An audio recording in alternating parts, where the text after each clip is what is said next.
another joyful noise, and we're going to be joyful and noisy for y'all this morning. So we like everybody to join in if you can. If you feel like rising and dancing around, clapping your hands, please do so.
Take it away, Renee.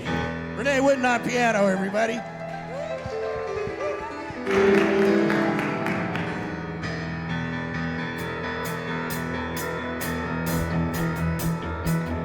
One, two, three, four. Deep, way down deep down in my heart. Oh, deep, way down deep down in my heart. Peace of justice, I've got the peace of justice. I've got the peace of justice, and it's deep down in my heart. Way down deep down in my heart. Oh, deep, way down in my heart. I've got the joy of justice. I've got the joy of justice. I've got the joy of justice, and it's deep down in my heart. Deep, way down deep down in. We're gonna say love this time. Deep, way down deep down in. I got the love of justice. I got the love of justice. Love. I've got the love of justice. I got the love of justice, and it's deep down in my heart. Oh, deep, way down deep down in my heart. Oh, deep, way down deep down in my heart. Love of justice, peace of justice, joy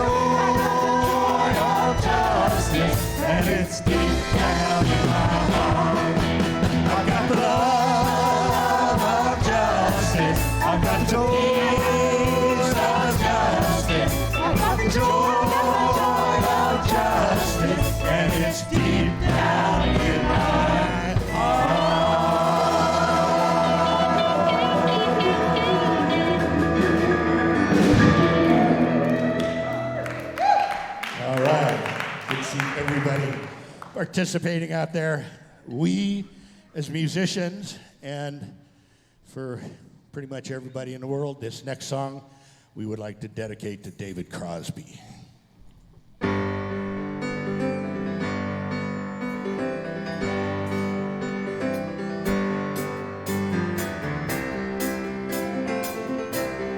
If you're willing and able, please rise to your feet as we get this worship service started this morning.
Church this morning, everybody.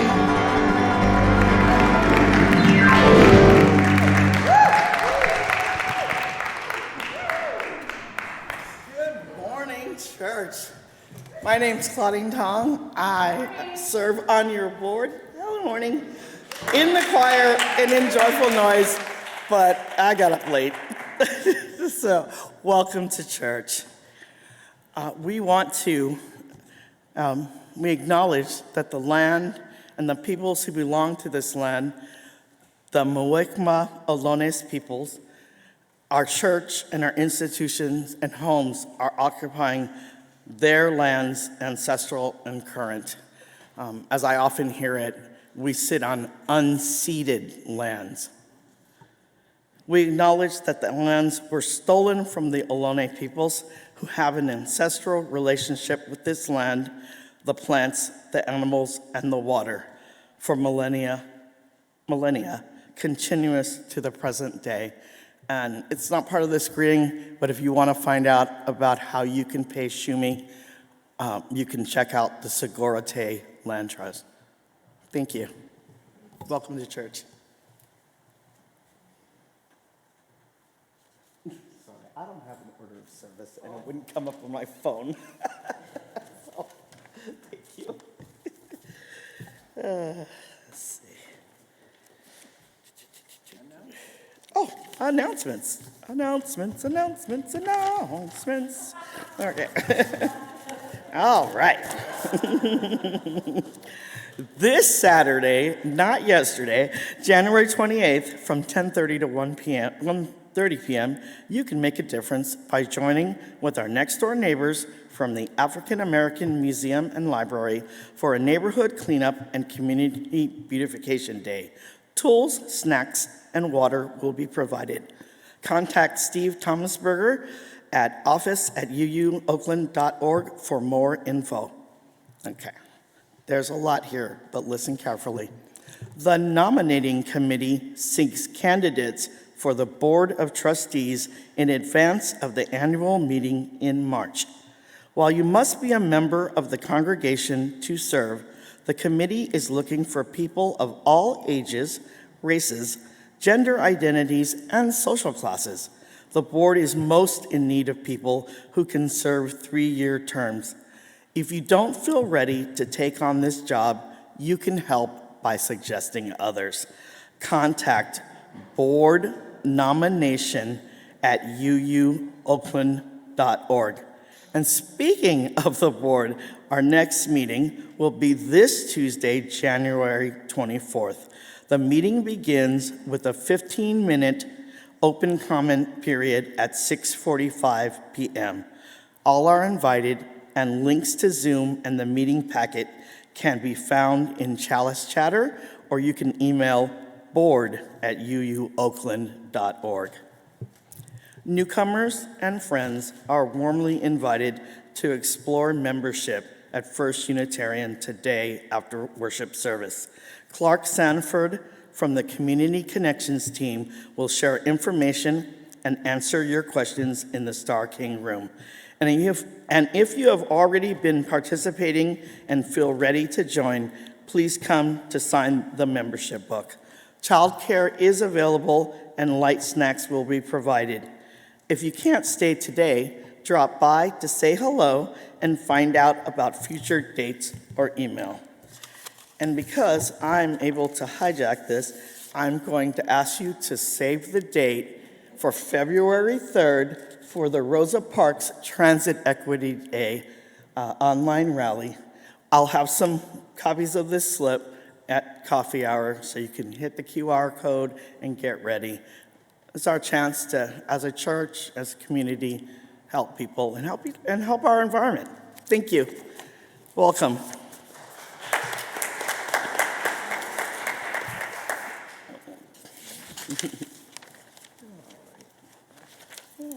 What is next? The lighting of the candles. Okay.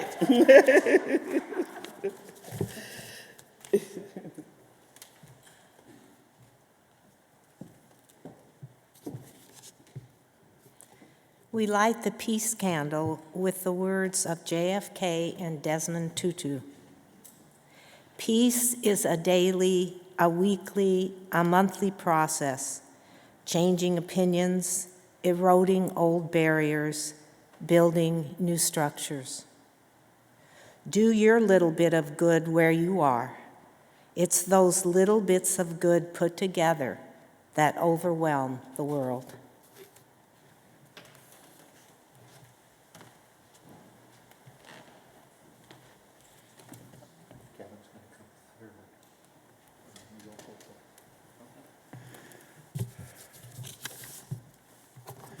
Excuse me.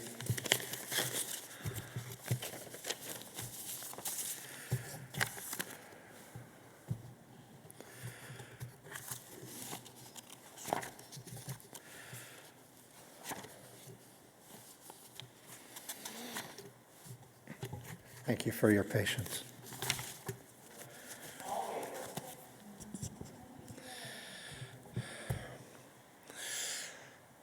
to light our Black Lives Matter candle. These words were crafted by the Reverend Abby Tennis. We light our Black Lives Matter candle in honor of all the black and brown lives taken too soon by any of the many ways that systemic racism deadens life in our world. In lighting this candle, we lift ourselves in solidarity with the Black Lives Matter movement, joining those within and beyond our walls who proclaim that Black lives matter, Black lives are beautiful, and Black lives are a blessing. Together we say, Black Lives Matter. And a special candle lighting will be led by Kevin Mann.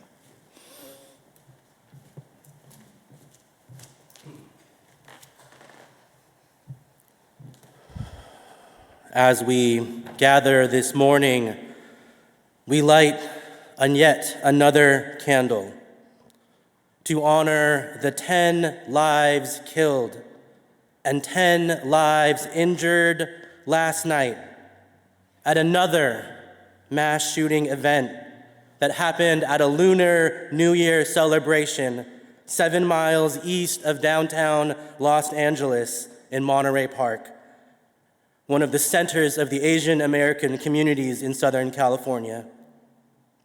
We light this third candle with full hearts, heavy eyes, and weary souls. We light this candle to breathe, to feel, to remember, and to know that we do not grieve alone. We will take a 1-minute moment of silence in honor of all those lives and all those injured.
And now for the chalice lighting.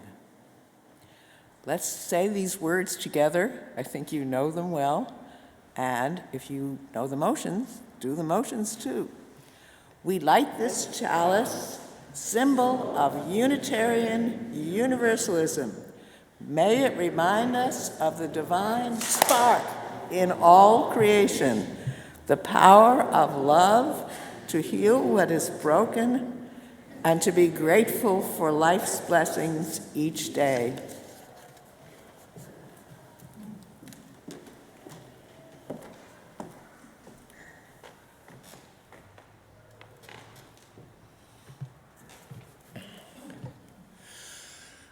The Unitarian Universalist Service Committee, sometimes known as UUSC, moves forward in its 83rd year with courage and action, providing support to 70 grassroots partners in 50 countries around the world.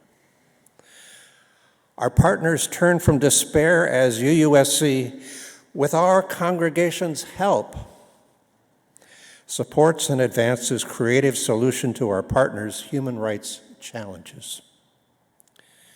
Today, Intrepid UUSC champions, Jane Facente and Emily Stoper, will offer stories of some of their work that highlight their extraordinary needs and their even more extraordinary courage. In one voice, the people say, "Come, let us worship together." Now is the time that both here and on Zoom that we, with respect to one another's personal space and sensitivities, rise in body and or spirit and greet one another. But first, church musician Renee Witten and Board of Trustees member Claudine Tong will briefly introduce you to alternate ways of saying Happy New Year to celebrate the Lunar New Year. After greeting one another, please return to your seats as the crescendo choir gathers to sing Feel the Spirit. Happy New Year, everyone. Claudine has some introductory words for us prior to teaching you some greetings in some different Asian languages. So when I got here, they asked me about the service in light of what had happened, and I said, "What happened?" And they told me. And you know how everybody is at this church, they wanted to know how I felt and whether I thought it was appropriate that we still greet each other and say Happy New Year. And I was like, even more so, because we can't let that steal our happiness. We can have sadness and we can work for a better world, but we got to hang on to what we got. So Happy New Year. Thank you, Claudine. So Claudine and I are going to share some different ways of greeting other people on this most important day of the calendar year in many Asian cultures, specifically, most importantly, Korea, Vietnam, and China. And we're going to teach you these ways of saying this. And during the greeting, perhaps maybe you can say one of these or more of these to your neighbor. So in Korean, we say, "Sehe 복 많이 받으세요." "Sehe 복 많이 받으세요." Okay? It took me all week to learn how to say that. Okay. In Vietnamese, by the way, it's the year of the rabbit this year. My Chinese daughter tells me that the rabbit has a very hopeful energy, and let's hope that that is very true for us this year. In Vietnamese, in Vietnam, it's the year of the cat. So in Vietnamese, you would say, "Chúc mừng năm mới." "Chúc mừng năm mới." You guys are awesome. And in Cantonese. So this is actually incorrect. It actually sounds a little similar between them. In Cantonese, Happy New Year is Sun Nin Phai Lok. That is literally Happy New Year. And I know this, not because I know how to speak Chinese, but because my Christian mother told me we do not say Gong Hei Fat Toi at church. That's what you tell people when they go gambling. And to wish them, it is to wish you a prosperous new year. So it is appropriate to say it to people, but in Cantonese, it is Sun Nin Phai Lok. And in Mandarin, it is 新年快乐. 新年快乐. Thank you, everybody. Let's all greet each other.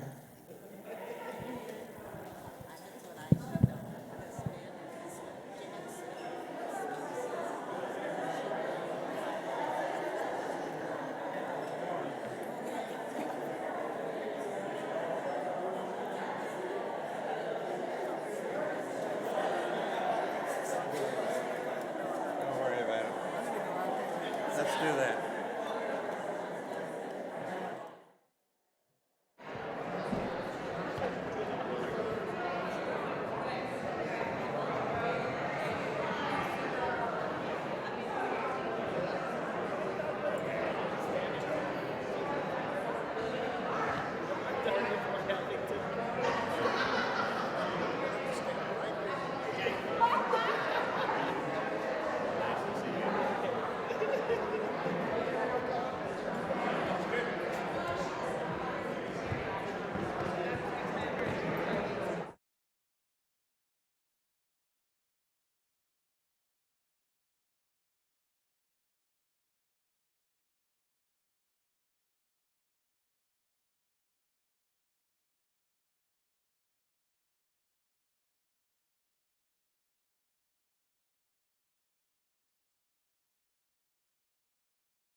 Hello. Now it's on. Please find your seats. Crescendo Choir would like to share a song with you. And hello, good morning. My name is Susan Kiter. I am a grateful member of this congregation and Crescendo Choir and part of the music team with Renee and Stefan. And I just wanted to share with you that Pop-Up Choir is coming back. So for those of you who are like, oh yeah, let's Pop-Up Choir. Pop-Up Choir is a chance for anyone who wants to be part of a choir in a service. You show up at 9:15 a.m. next Sunday, January 29th. I teach you 2 songs, and then we stand up here and sing it together. So anyone who wants to sing, regardless of whether you think you can sing, this is the choir for you, okay? And I mean that with all my heart. Next week, 9:15 a.m. in the sanctuary here. You'll learn 2 songs. We sing at the 10:30 service. You're done by 11:30. And then you go on with your day. But you get to be part of the choir. And I invite all of you to come next Sunday. I hope that you will. Thank you. That includes y'all. I'll be there.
Lovely, lovely. I love that. That's the first time I heard that song. I want to hear it again. And I'm looking forward to the pop-up choir. So now is a time for all ages, a story for all ages, which means anybody who's here can listen to it. And even though it might have a more younger or juvenile tilt, the message is for all of us. So I'm not going to invite people to come up because there's all of this equipment, so just the kids and all ages can stay in the service. And we have this lovely video called The Parrot and the Eagles. And rabbits. The rabbits are introducing. Today I have a story for you called The Parrot and the Eagles. This story is adapted from the Jataka Tales, a collection of Buddhist stories from India. Once upon a time, a long time ago in an ancient forest, there lived a little green parrot. This parrot loved the forest. She loved the great big trees and the dappled sunshine. She loved her friends, the sloth and the anteater. She loved flying through the forest canopy and looking for yummy fruit in the branches. Sometimes, when she was feeling adventurous, she would even fly up and out of the forest. From there, she could see the river, which ran through the valley like a silk ribbon, and the mountains, which surrounded the forest, their tops disappearing into the clouds. Sturdy goats lived in the mountains, and giant eagles built their homes there. One day, the parrot woke up from a nap and found that her nest was surrounded in smoke. The forest was on fire. Quickly, the parrot flew up very high, and looking down saw that the fire was spreading quickly. Soon it would consume the whole forest. "Oh dear," said a deep voice next to the parrot. "That is very sad." Parrot looked over and saw it was a giant eagle perched on a nearby mountain ledge who had spoken. "It's a shame, really. It was such a nice forest," continued the eagle. "But don't worry, little parrot. You can stay in the mountains. Here you will be safe." "But my friends," said the parrot, "sloth and anteater and all the monkeys and deer, they can't escape. What will happen to them?" The eagle shrugged a bit with his large wings. The parrot soared above the forest, fretting as the fire spread, and then she got an idea. She dove down into the river and then flew back up again high, right over the fire. She shook her wings, and a few drops of water fell onto the flames with a hiss. Quickly, she dove back into the river and repeated the process again and again. Dive, splash, fly, hiss. With all this strange action, it caught the attention of some of the other eagles who joined the first eagle on the mountain perch. After watching several rounds of the parrot diving and flying, putting out a little flame here and there, one of the eagles shouted, "That will never work. Can't you see it's useless? Your wings are too small. You should give up." Without slowing down, the parrot shouted back, "I may be small, but we're not small together. Together we can stop the fire. Will you help me?" The eagle shuffled nervously. I mean, sure, it was a nice forest, but it wasn't like they lived there. And all this diving into rivers and flying over flames looked a little dangerous. The mountain ledge was safe. Then one of the eagles dove off the ledge and into the river below. Just like when she caught a fish there, she rose out of the river, her wide wings shimmering with water, and splashed it down onto the flames below. Hiss! "Yeah!" cried the parrot, and she dove back into the river herself. One by one, the other eagles followed, diving into the river and carrying water to put out the flames. It took all day and into the night, but finally the last orange flame disappeared, and the smoke vanished into the clouds over the mountains. The exhausted little green parrot slumped against her new eagle friend. "See," said the parrot, "I knew we were not small together." "You were right," said the eagle. "Together we were bigger than we ever imagined." The end.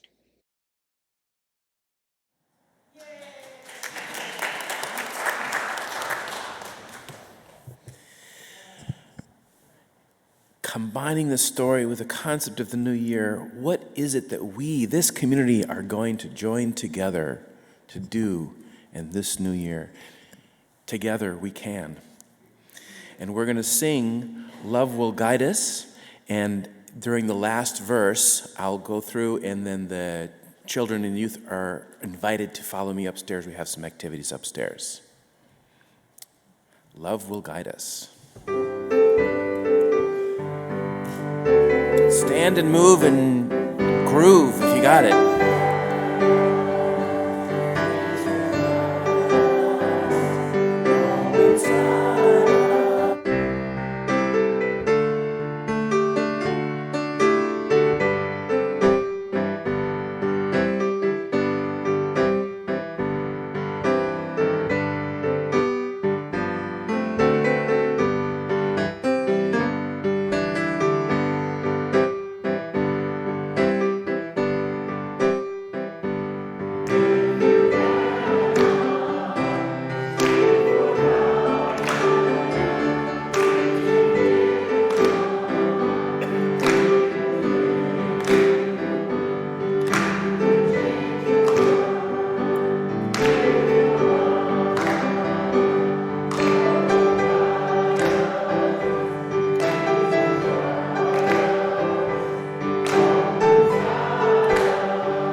I'm Emily Stoper. I love that song. Today I want to tell you about one of our partners in Burma, which is also called Myanmar, Nawakushi. I visited Burma in 2017, and I met with many of UUSC's partners there, UUSC, Unitarian Universalist Service Committee.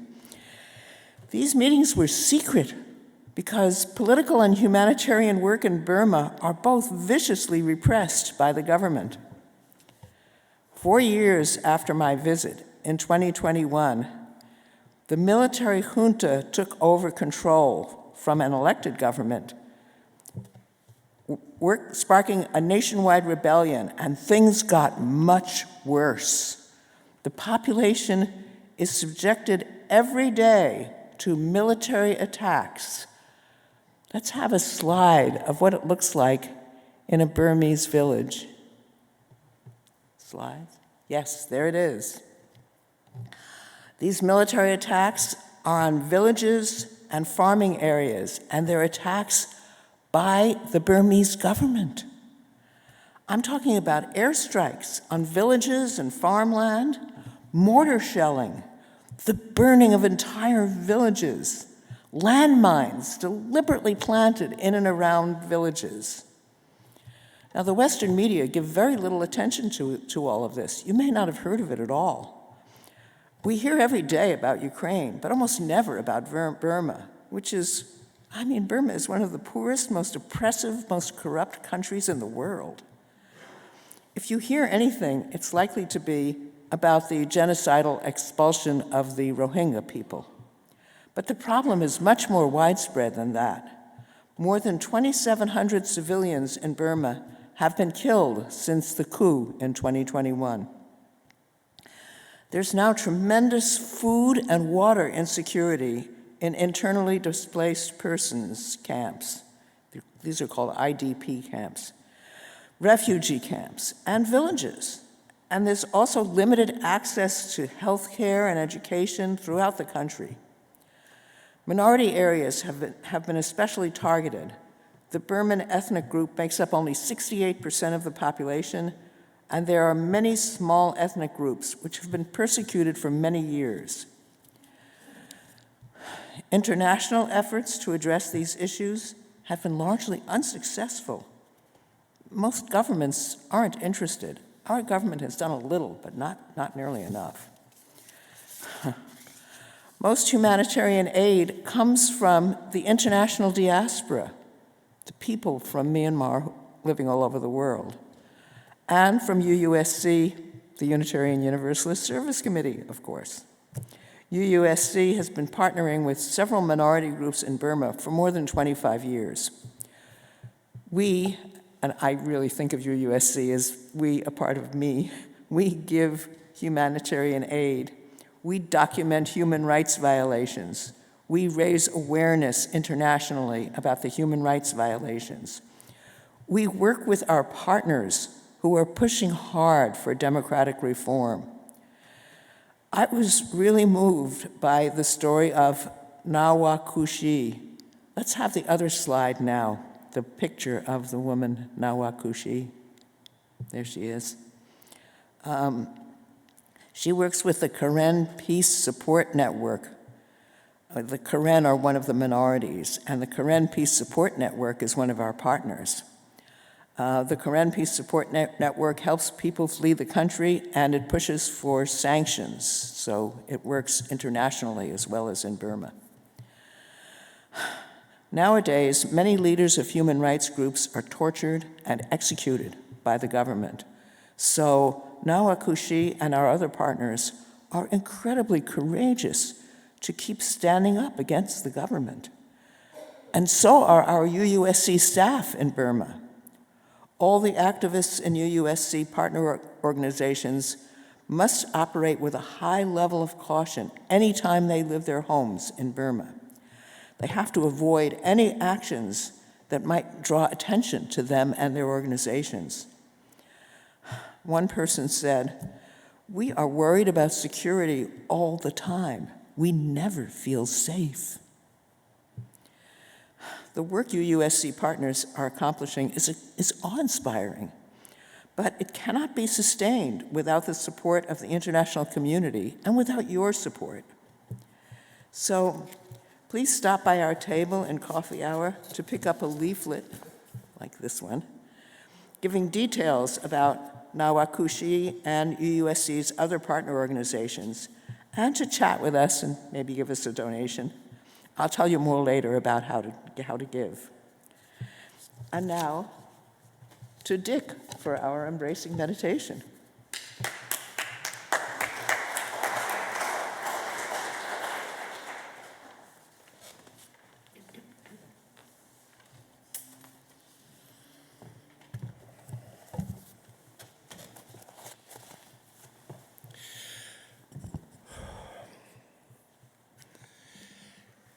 Every person wants to know that however vast and impersonal all life about us may seem, however hard may be the stretch of road on which we are journeying, we are not alone, but the object of one another's concern and caring.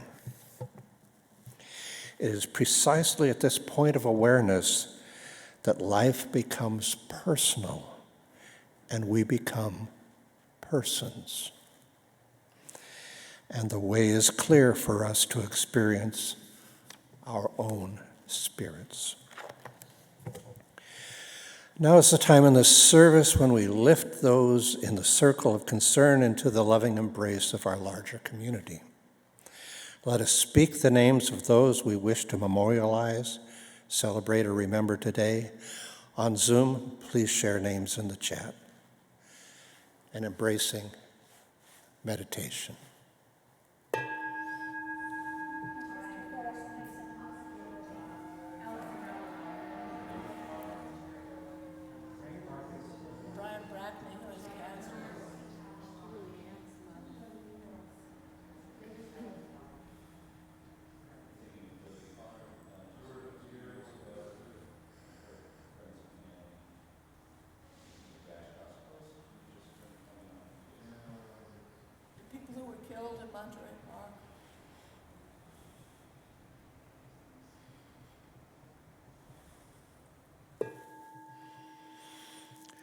For the names that have been spoken and for all those that remain in the silent sanctuary of our hearts, we offer into the embrace of this beloved community and say, let us hold them in our heart.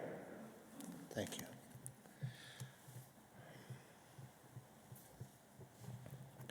May I offer you a blessing crafted by the Reverends John Gibb Mitzpah and Sarah Gibb Mitzpah. In our religious tradition, it is not just ministers and religious professionals who have the power to bless. Each of us has the power to bless one another and to bless the world. Therefore, I invite everyone here to participate in this blessing. The words are ordinary, but we make the blessing real through our shared intention. To begin, if you are comfortable, turn to a neighbor and make contact with your eyes or your smile, perhaps a touch. On Zoom, if you are unable to do that, perhaps in the best Oral Roberts tradition, place your hand upon the computer or your phone. I will say this blessing slowly as we feel one another's presence. Listen to the words, hear the words, feel the words, believe the words. Send the words to one another. As we have been blessed, so we bless one another to be a blessing. Breathe in, breathe out. This breath we share with all that breathes. Feel the love of the universe flowing through this community, into you and out into the universe again. Let the love of all the universe, your love, flow outward to its height, its depth, and its broad extent. You are more than you know, and more beloved than you know. Take up what power is yours to create safe haven, to make of earth a heaven. Give hope to those you encounter, that they may know safety from inner and outer harm. Be happy and at peace, healthy and strong, caring and joyful. Be the blessing you already are. That is enough. Blessed be. Amen.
Greetings. I'm Jane Facente, and along with Gary, have been members here since 2015.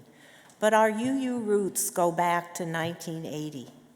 In 4 different churches over many years, I came to know something about the Unitarian Universalist Service Committee through the Guest at Your Table program.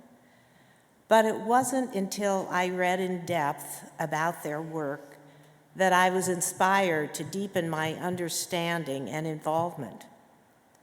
Their human justice work, both here and around the world, shares core elements with community organizing, such as focusing on underserved, marginalized groups, using a model of partnering where they are led by grassroots community leaders, and finally, encouraging the support of women in leadership roles.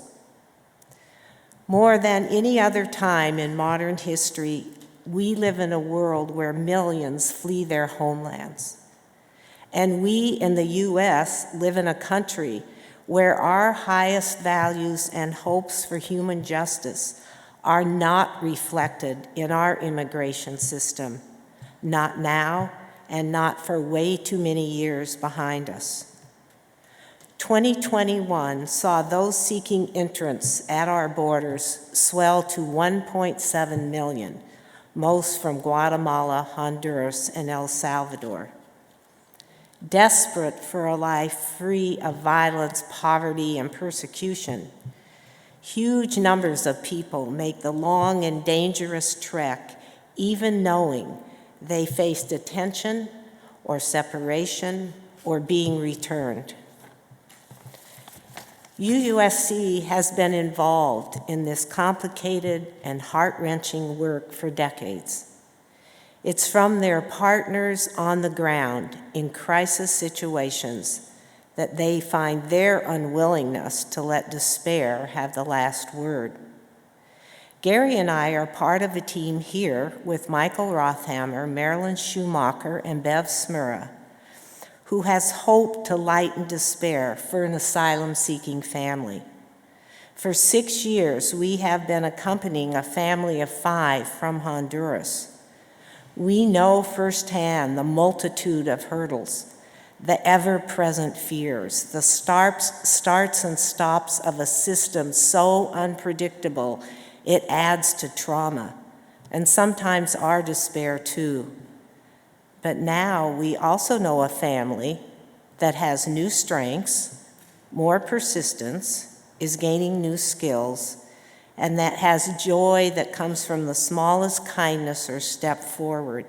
And just last month, the grandmother received her permanent residence card after she received asylum a while back, but finally has the card in hand. It was a time for smiles all around. We march on together, strangers no more. Could I have the first slide of another partner of UUSC's? This year, the next slide, we'll do it.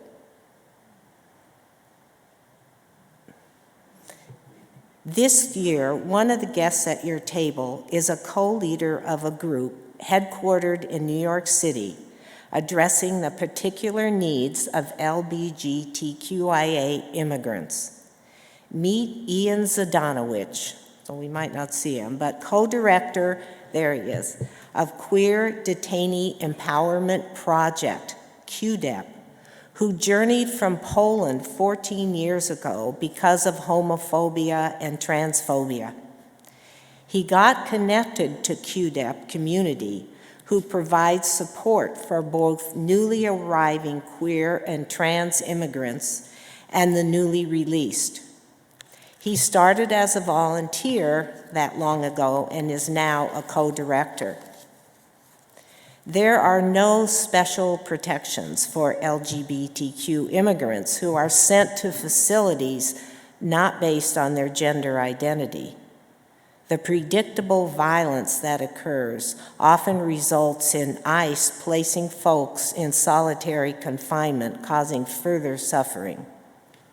As a trans person who endured the process, Ian knows of the isolation, loneliness, and trauma for such immigrants.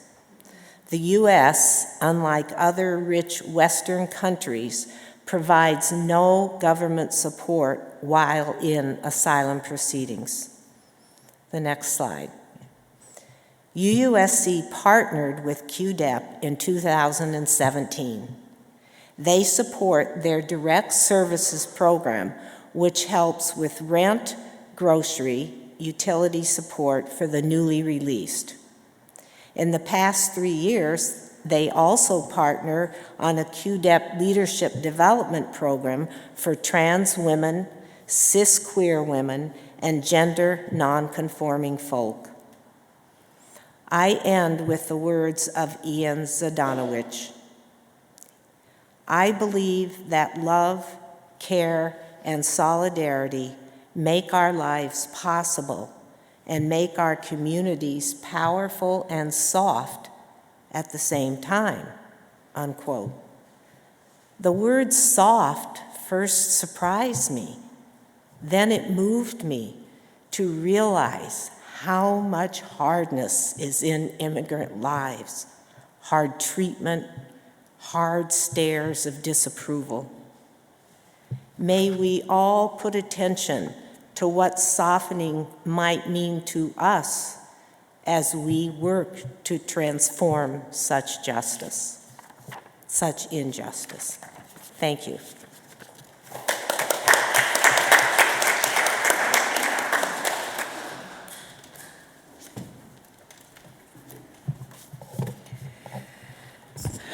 Okay, so I'm about to ask you for donations to UUSC. I'm sure you're not surprised. So when I started thinking about the best approach to asking you for this, so many reasons poured out of my mind that I had to shorten the list, but it's still kind of long. First, it's the best way to express my core value, the worth and dignity of every human being. UUSC works for human rights around the world. It is a human rights organization. Second, UUSC projects are driven by the field, not the funders. Our approach starts with the grassroots organizations and networks. The work comes out of their needs and is consistent with their cultural values.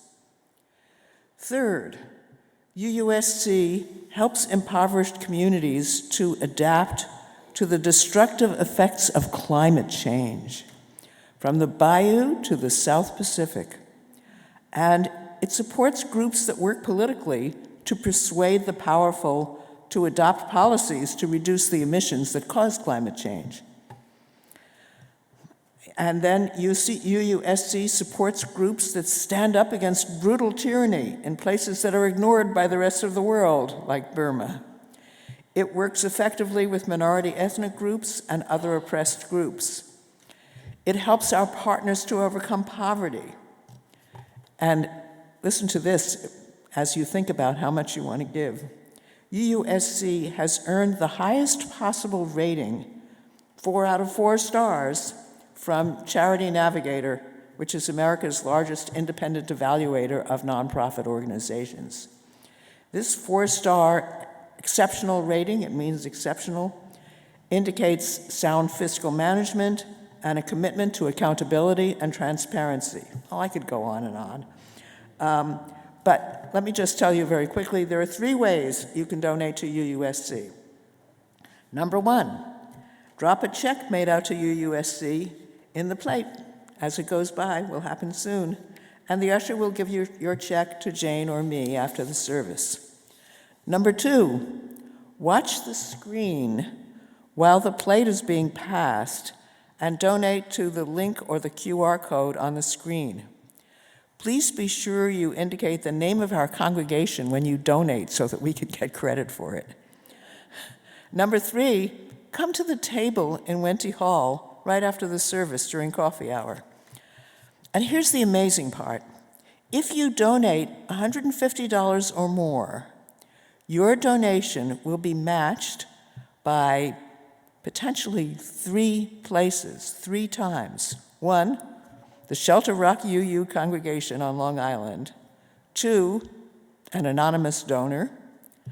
And 3, possibly another anonymous donor who has promised to match the first $1,000 worth, but only of the gifts of $150 or more. So, if you donate quickly, your $150 could generate as much as $600 for UUSC. $200 could generate $800, and so on. Now, of course, we welcome any amount you give. Maybe the strongest reason to give is the spiritual benefit to yourself. Any donation given from your heart represents a spiritual link between you and all the struggling people who will benefit from it. And of course, don't forget to donate today to our very own congregation. Do you love attending these services? Do you cherish your covenant group, the congregation's retreats, the environmental justice program, our anti-racism work, the children's programs, the music groups, the pastoral associates, or just the spirit of community and friendship that pervades this church? Please express your appreciation of all that by giving some of your personal funds to the church to keep it going. Our offertory music this morning honors the Vietnamese Lunar New Year, known as Tet. Please enjoy this celebratory Tet music. Will the ushers please come forward?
Say the words of congregational response to the work of the church, which is leading and taxing love of all community. We dedicate ourselves and these our offerings.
Thank you for being here today. Please stay for coffee and conversation in Wente Hall or online. Newcomers, don't forget, come to the Explore Becoming a Member meeting at 12 o'clock. And to all of you, take the whole world into your heart. Join with others to lift us all up and fill us with love and joy.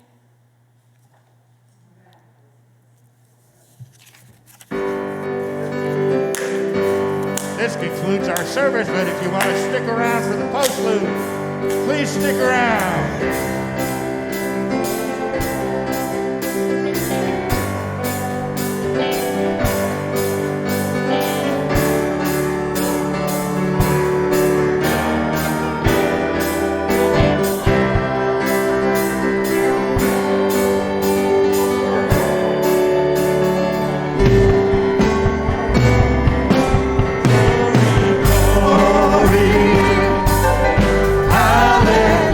Hallelujah.